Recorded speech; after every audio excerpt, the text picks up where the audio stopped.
Di dalam segala hal, janjinya tak berubah. Apa yang sudah difirmankan terjadi saat kita percaya. Meskipun 1000 tangan manusia menarikmu jatuh, namun Tuhan yang bela. Tangannya sanggup membuatmu naik ke gunung. Percayalah, Tuhan yang bela.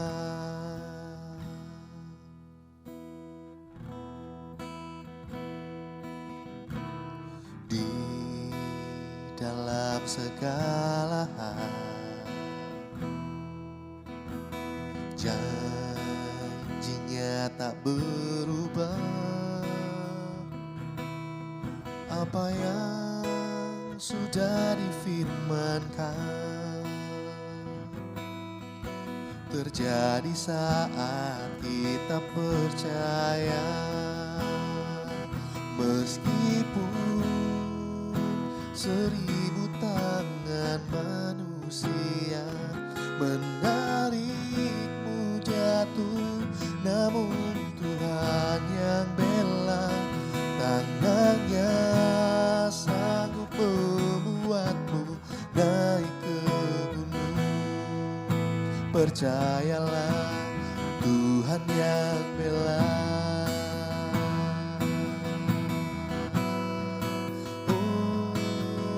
Sanggup Tuhan, Kau Allah yang sanggup menolongku,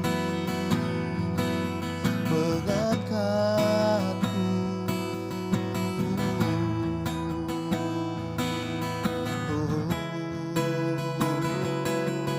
Hanya Kau yang ku percaya, hanya Kau tempatku berharap.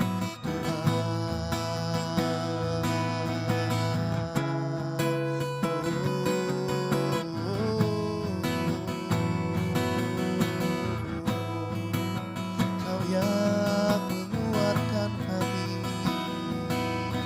Tuhan.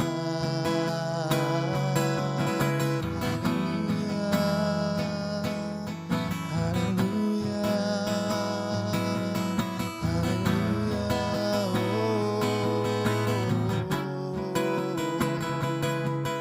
haleluya,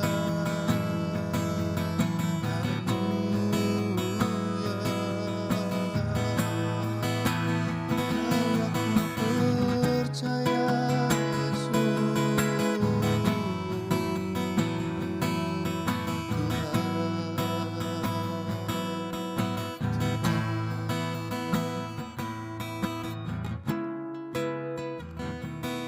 Yesus, kami takkan takut sebab Kau menopang.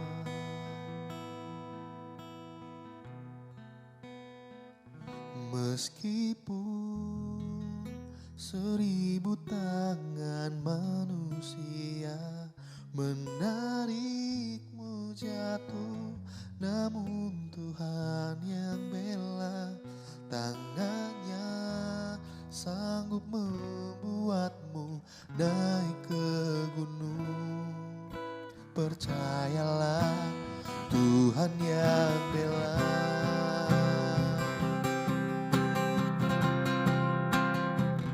Meskipun 1000 tangan manusia menarikmu jatuh, namun Tuhan yang bela. Tangannya sanggup membuatmu naik ke gunung. Percayalah,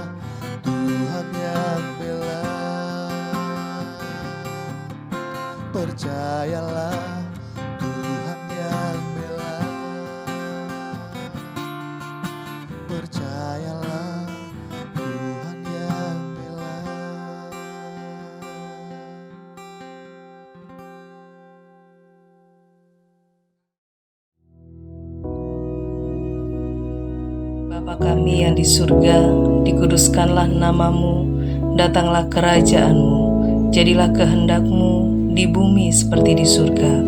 Berikanlah kami pada hari ini makanan kami yang secukupnya, dan ampunilah kami akan kesalahan kami, seperti kami juga mengampuni orang yang bersalah kepada kami. Dan janganlah membawa kami ke dalam pencobaan, tetapi lepaskanlah kami daripada yang jahat, karena Engkaulah yang empunya kerajaan dan kuasa dan kemuliaan sampai selama-lamanya. Amin.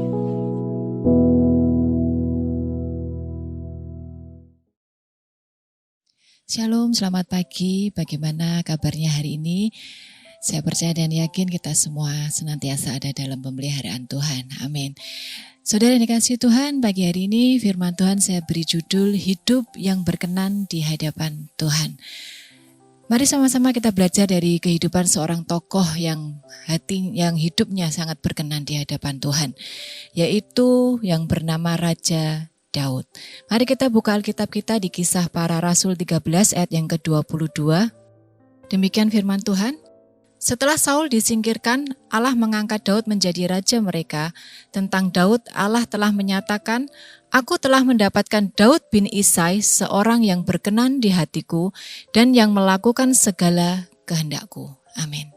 Sungguh suatu hal yang luar biasa kalau Raja Daud ini bisa mendapatkan satu perkenanan Tuhan, satu keistimewaan sehingga dikatakan bahwa hidupnya itu adalah berkenan di hadapannya Tuhan. Karena apa? Karena Raja Daud melakukan apa yang menjadi kehendaknya Tuhan. Saudara yang dikasihi Tuhan, pagi hari ini mari sama-sama kita belajar bagaimana karakter atau sikap hidup Raja Daud sehingga Raja Daud ini menjadi pribadi yang berkenan di hadapannya Tuhan. Ada 3 hal yang bisa kita pelajari dari sikap hati Raja Daud. Yang pertama adalah Daud adalah orang yang hatinya melekat pada Tuhan. Kita buka di Mazmur 27 ayat yang keempat. Demikian firman Tuhan. Satu hal telah kuminta kepada Tuhan, itulah yang kuingini, diam di rumah Tuhan seumur hidupku, menyaksikan kemurahan Tuhan dan menikmati bait-Nya. Saudara yang dikasihi Tuhan, sejak muda Daud sudah menunjukkan kasih-Nya yang begitu besar kepada Tuhan. Kita tahu bahwa kisah hidup Daud pada saat muda, dia menjalankan tugasnya sebagai seorang gembala domba. Dia menjalankan segala sesuatunya dengan penuh rasa tanggung jawab. Bukan hanya seorang gembala yang bertanggung jawab terhadap domba-dombanya, saudara. Tetapi apa yang dilakukan Daud saat Daud menjaga domba-dombanya. Di dalam kesendiriannya, Daud melakukan memuji Tuhan, membangun hubungan intim dengan Tuhan. Dengan apa? Dengan pujian dan bermazmur bagi Tuhan. Hatinya Daud itu melekat kepada Tuhan. Daud menjadikan pujian dan penyembahan itu sebagai satu kesukaan. Daud menjadikan pujian dan penyembahan itu adalah sebagai satu kebiasaan yang Daud kerjakan. Inilah dikatakan mengapa Daud itu berkenan di hadapannya Tuhan. Karena Daud hatinya melekat kepada Tuhan. Daud menjadi penyembah yang sejati. Daud suka bermazmur bagi Tuhan. Yang keluar dari mulutnya Daud itu adalah pujian, adalah mazmur bagi Tuhan. Saudara yang dikasihi Tuhan, di tengah-tengah waktu senggang kita, apa yang kita lakukan? Seorang yang berkenan di hadapan Tuhan itu bukan hanya orang yang sibuk dengan urusan duniawi, saudara. Saya tidak berbicara kalau kita tidak boleh sibuk dengan pekerjaan kita. Boleh, setiap orang pasti punya kesibukan dan pekerjaannya masing-masing. Tetapi di tengah-tengah waktu senggang kita, apakah kita bisa meluangkan waktu kita untuk kita bisa memuji dan menyembah Tuhan seperti yang dikerjakan Daud? Karena apa sih saudara? Karena pujian dan penyembahan bagi orang percaya itu adalah nafas hidup kita. Kita tidak bisa hidup tanpa kita itu bisa memuji dan menyembah Tuhan. Membangun hubungan, membangun koneksi kita dengan Tuhan.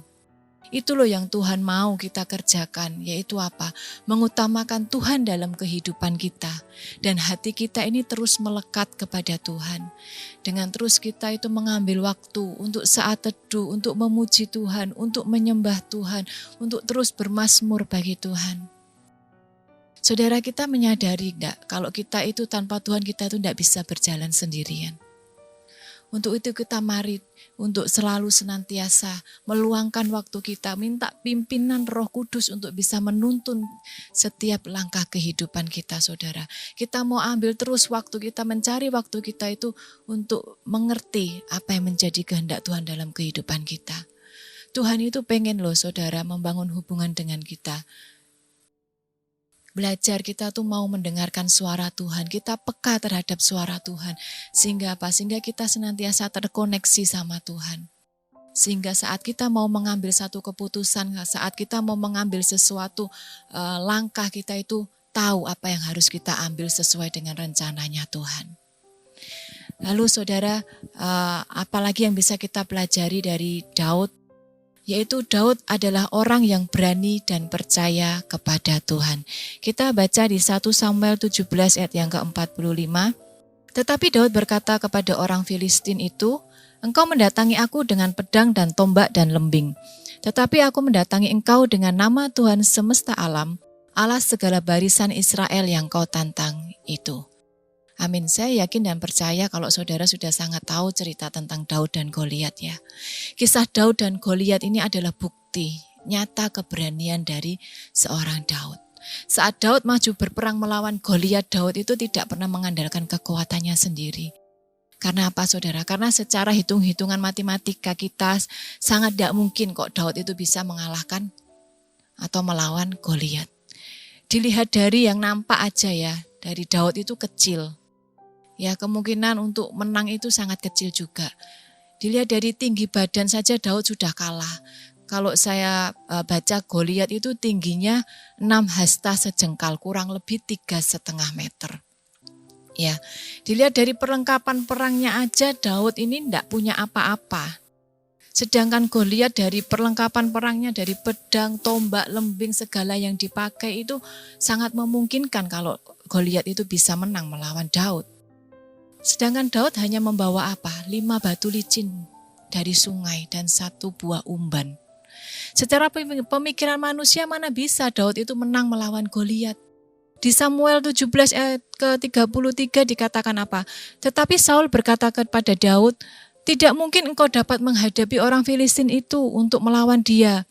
Sebab engkau masih muda, sedang dia sejak dari masa mudanya telah menjadi prajurit."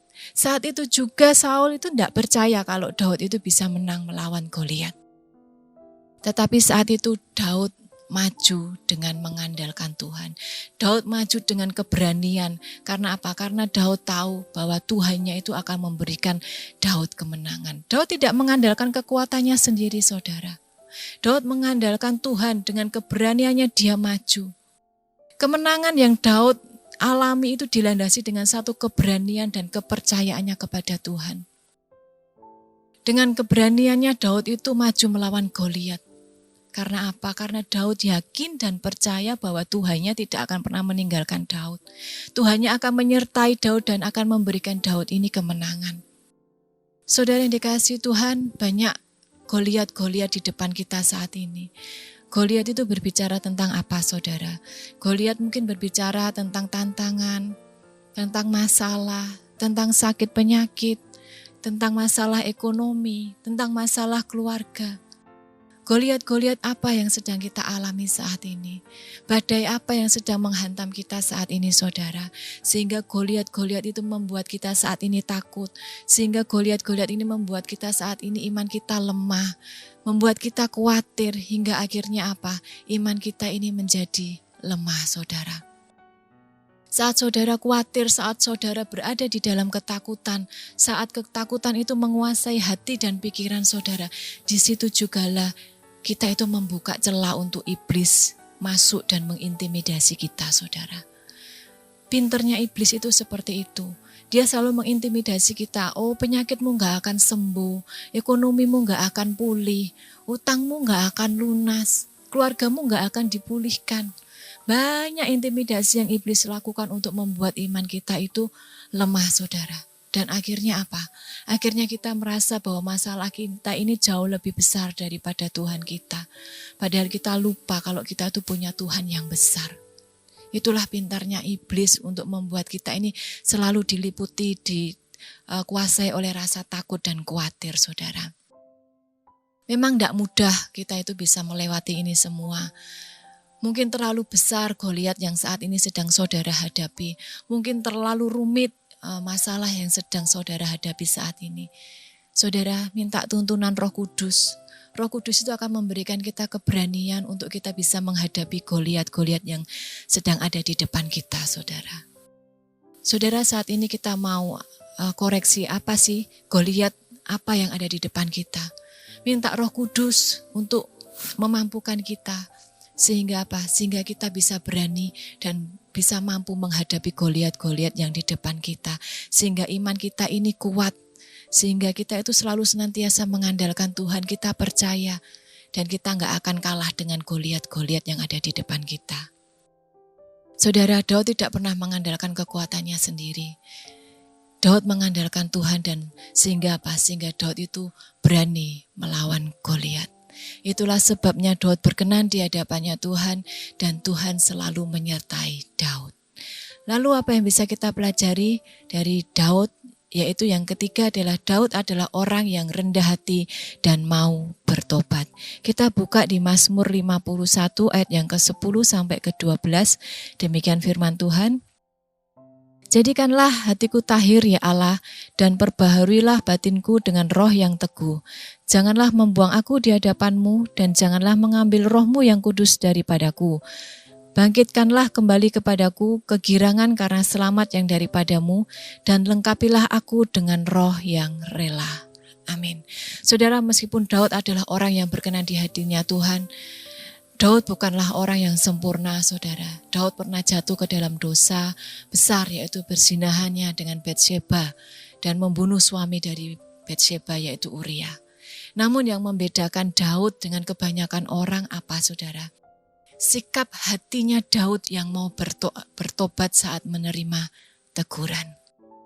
Saat Daud ditegur oleh Nabi Nathan, Daud tidak berusaha mencari kebenarannya sendiri. Daud tidak berusaha membela dirinya sendiri dengan beribu-ribu alasan. Tetapi saat Daud ditegur oleh Nabi Nathan, Daud segera merendahkan hatinya, dia bertobat dan meminta ampun di hadapannya Tuhan. Saudara, kita semua pasti punya berbuat salah, kita pasti pernah berbuat dosa. Yang seringkali terjadi apa? Sudah tahu kita itu salah, sudah tahu kita itu berbuat dosa, tapi saat diingatkan bukannya kita bertobat, bukannya kita mengakui kesalahan kita, bukannya kita itu lalu merendahkan hati kita datang sama Tuhan. Tetapi saat kita itu ditegur, saat kita itu diingatkan, kita malah berusaha mencari beribu-ribu alasan untuk kita itu membela diri. Yang parahnya lagi kita berusaha mengkambing hitamkan orang lain untuk membenarkan diri kita sendiri. Jadi saudara yang dikasihi Tuhan, seorang yang berkenan di hadapan Tuhan itu bukanlah orang yang tidak pernah jatuh dalam dosa. Karena selama kita masih hidup di dunia ini, kita itu masih bisa jatuh di dalam dosa, saudara. Tetapi seorang yang berkenan di hadapannya Tuhan itu adalah orang yang rendah hati dan cepat mau bertobat saat kita itu menerima teguran, saat kita itu menerima satu peringatan atau menerima didikan, saudara. Miliki hati yang lembut saat kita itu menerima teguran dari Tuhan. Saat Tuhan menegur kita, kita mau merendahkan hati kita mau datang sama Tuhan. Jangan pernah kita keraskan hati kita. Izinkan Roh Kudus itu bekerja dalam kehidupan saudara, sehingga apa? Sehingga kehidupan kita ini senantiasa dipenuhi oleh Roh Kudus. Saudara, pagi hari ini kita mau belajar dari Daud, saudara. Bagaimana hidupnya dikatakan berkenan di hadapannya Tuhan. Kita mau seperti Daud yang hati kita itu senantiasa melekat kepada Tuhan. Di tengah-tengah kesibukan kita mau meluangkan waktu kita untuk kita itu saat teduh. Untuk kita itu membangun hubungan dengan Tuhan. Membangun koneksi dengan Tuhan. Tuhan itu hanya sejauh doa kita, saudara. Lalu kita mau apa? Kita mau berani dan percaya dengan iman kita. Andalkan Tuhan dalam setiap kehidupan kita. Apapun yang saudara lakukan, apapun yang saudara kerjakan, andalkan kekuatannya Tuhan. Jangan pernah kita mengandalkan kekuatan kita sendiri, saudara. Lalu apa? Lalu kita mau merendahkan hati kita dan kita mau bertobat di hadapannya Tuhan kalau kita ini ditegur, kalau kita diingatkan, kalau kita ini dididik. Jangan pernah kita mencari berbagai macam alasan untuk membenarkan diri kita sendiri, saudara. Kita mau senantiasa setiap hari kita mau introspeksi diri kita sendiri. Apakah kehidupan kita ini semakin hari sudah berkenan di hadapannya Tuhan? Minta Roh Kudus itu menuntun hidup kita. Minta supaya Roh Kudus itu memenuhi hidup kita. Sehingga apa? Sehingga Roh Kudus itu bisa menuntun, memampukan kita melewati kehidupan kita, saudara. Kita tidak pernah tahu di tahun 2025 ini nanti Goliat apa yang ada di depan kita. Kalau hidup kita dituntun oleh Roh Kudus, kalau hidup kita dipenuhi oleh Roh Kudus, saya yakin dan percaya kita mampu melewati setiap Goliat-Goliat yang ada di depan kita, saudara. Saudara, firman Tuhan tidak saya perpanjang. Biarlah kehidupan kita semakin hari berkenan di hadapannya Tuhan. Mari kita berdoa. Terima kasih Tuhan buat kebenaran firman-Mu, mengajarkan setiap kami untuk senantiasa belajar. Bahwa semakin hari hidup kita ini Tuhan semakin berkenan di hadapan-Mu. Roh Kudus yang memampukan, Roh Kudus yang memimpin, dan Roh Kudus yang menuntun setiap kehidupan kami. Sehingga kehidupan kami semakin hari semakin layak di hadapan-Mu Tuhan. Kehidupan kami semakin berkenan di hadapan-Mu ya Roh Kudus. Terima kasih Tuhan, biarlah sepanjang hari ini Tuhan memimpin, Tuhan menuntun kami. Apapun yang kami kerjakan Tuhan buat berhasil. Tutup bungkus kami semua dengan kuasa darah-Mu ya Tuhan. Terima kasih Tuhan Yesus, kiranya penyertaan-Mu menyertai kami semua. Mulai dari hari ini sampai Maranatha Tuhan Yesus datang kembali. Hanya di dalam nama Tuhan Yesus kami mengucap syukur dan berdoa. Haleluya. Amin. Terima kasih, Tuhan Yesus memberkati.